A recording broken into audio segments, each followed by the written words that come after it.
اولئک الذین طبع اللہ علی قلوبہم، اللہ کہتے ہیں یہ وہ لوگ ہیں جن کے دلوں پہ اللہ نے مہر لگا دی. یعنی ایسا نہ ہو کہ کوئی اسلام سے پلٹ کے جا رہا ہے تو تم سمجھو کہ شاید اسلام میں کوئی خرابی ہوگی. بھائی کوئی اسلام ہی اپنے آپ کو ایکسپلین نہیں کر پایا، یا اسلام کے دلائل میں ہو سکتا ہے جان ہی نہ ہو، تو اس لیے یہ اسلام سے پلٹ رہا ہو. اللہ کہتے ہیں ایسا کچھ نہیں ہے. یہ وہ لوگ ہیں جنہوں نے اسلام کی خوبی کو اپنی آنکھوں سے دیکھا، اس کے بعد پلٹ گئے، تو یہ تو ان کے دلوں پر مہر کی بہت بڑی علامت ہے. ایک آدمی ایک مزیدار چیز کا ذائقہ چکھنے کے بعد کہے کہ یہ ٹیسٹی نہیں ہے، وہ زیادہ بڑا جو ہے وہ ہٹ دھرم اور ضدی ہے بنسبت اس کے جس نے چکھا ہی نہ ہو. تو ایک غیر مسلم اسلام قبول نہیں کرتا، یہ اتنا بڑا مجرم نہیں ہے. ایک اسلام کی خوبصورتی اور اس کا حسن دیکھنے کے بعد، اس میں طہارت، اس میں حقوق، ایک دوسرے کے حقوق ہیں، اس میں نشہ حرام ہے، اس میں اللہ کی توحید ہے، یہ ساری چیزیں دیکھنے کے بعد وہ اسلام کو چھوڑتا ہے، تو اللہ کہتے ہیں یہ تو وہ بدبخت لوگ ہیں جن کے دلوں پر اللہ نے اسٹیمپ لگا دی، مہر لگا دی. وسم، ان کے کانوں میں بھی مہر لگا دی. کیا مطلب؟ یہ حق بات سننے کے قابل بھی نہیں رہے ہیں. وہ ابصارہم، ان کی نگاہوں پہ بھی اللہ نے مہر لگا دی. مہر کا مطلب کہ نگاہیں دیکھنے کے قابل نہیں ہیں، ان کو سیدھا راستہ اب نظر نہیں آ رہا. وَأُولَٰئِكَ هُمُ الْغَافِلُونَ، اور یہی لوگ ہیں غافل. کیا مطلب؟ آخرت سے غافل، بس دنیا کی مستیوں میں پڑ گئے ہیں. لَا جَرَمَ أَنَّهُمْ فِي الْآخِرَةِ هُمُ الْخَاسِرُونَ، کوئی شک نہیں یہی لوگ آخرت میں ہم الخاسرون. ہم کا مطلب اصل خسارے والے، یہ حسر کے ساتھ ہے نا، دوبارہ ہم کا تکرار کیا، یہی لوگ ہیں خسارے والے. یعنی دنیا میں تو عیاشی کر لیں گے لیکن آخرت میں جو اصل برباد ہوں گے وہ تو یہ لوگ ہوں گے، کیونکہ سب سے بڑا خسارہ یہی ہے کہ آپ اسلام کی نعمت ملنے کے بعد آپ اس کو چھوڑ دیں. ثم ان ربک للذین ہاجروا من بعد ما فتنوا. اب چونکہ اس آیت کا ایک شان نزول تھا نا، صحابی رسول تھے جو مکہ میں ان پر اتنا ظلم ہوا کہ انہوں نے ظاہری طور پر اسلام کو چھوڑ دیا، تو بعد میں وہ ٹینشن میں آئے کہ میں کہیں کافر تو نہیں ہو گیا، میرے اعمال برباد تو نہیں ہو گئے.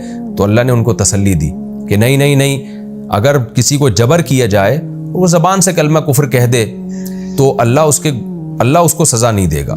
اور خاص طور پر ان صحابی نے تو بعد میں ہجرت بھی کی، اور ہجرت کر کے نیک اعمال بھی کیے انہوں نے، ان کے لیے اللہ پھر الگ سے تسلی کی آیت نازل کر رہا ہے کہ ثم ان ربک للذین ہاجروا. پھر ایک بات یہ بھی ہے کہ تیرا رب ان لوگوں کے لیے جنہوں نے ہجرت کی، من بعد ما فتنوا، بعد اس کے کہ ان کو مصیبتوں میں ڈالا گیا. مکہ میں اتنے ظلم ہوئے تو وقتی طور پر تو ٹھیک ہے انہوں نے زبان سے کلمہ کفر کہہ لیا، لیکن ان کی قربانیاں بھی تو دیکھو نا. ان فتنوں میں مبتلا ہونے کے بعد اپنے آپ کو دین پر قائم رکھنے کے لیے، ان کو یہ ڈر تھا کہ ایسا نہ ہو ہم کفر میں ہی چلے جائیں، دین پر قائم رکھنے کے لیے انہوں نے ہجرت کر لی. تو ثم جاہدوا، پھر نبی کے ساتھ مل کے جہاد بھی کیا، وصبروا، اور صبر بھی کیا. ان ربک من بعدها لغفور الرحیم.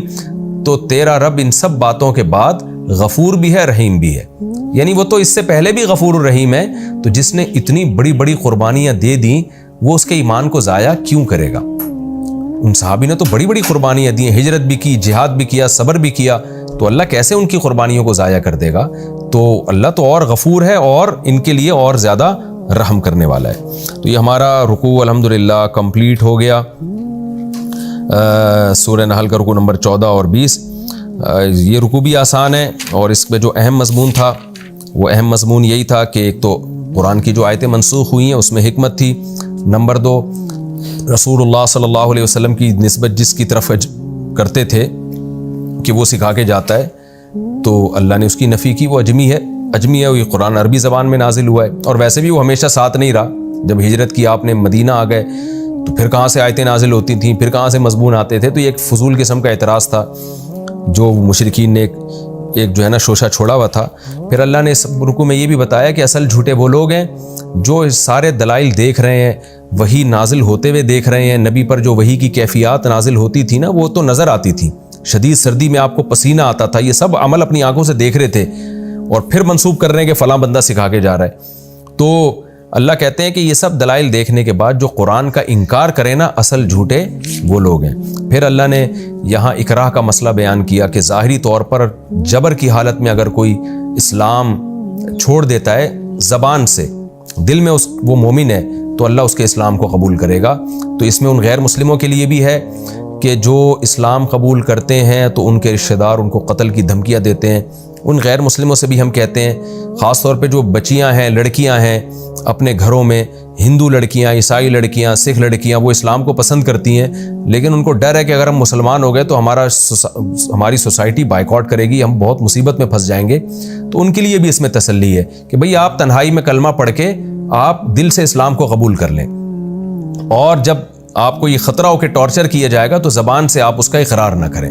مجبوری میں آپ زبان سے کہہ دیں کہ میں ہندو ہوں، میں سکھ ہوں، میں عیسائی ہوں، لیکن دل میں آپ اللہ سے اپنا معاملہ سیدھا رکھ لیں، تو اللہ اس کو بھی قبول کر لے گا۔ تو کتنی بڑی اللہ نے ان غیر مسلموں کے لیے بھی آسانی کر دی۔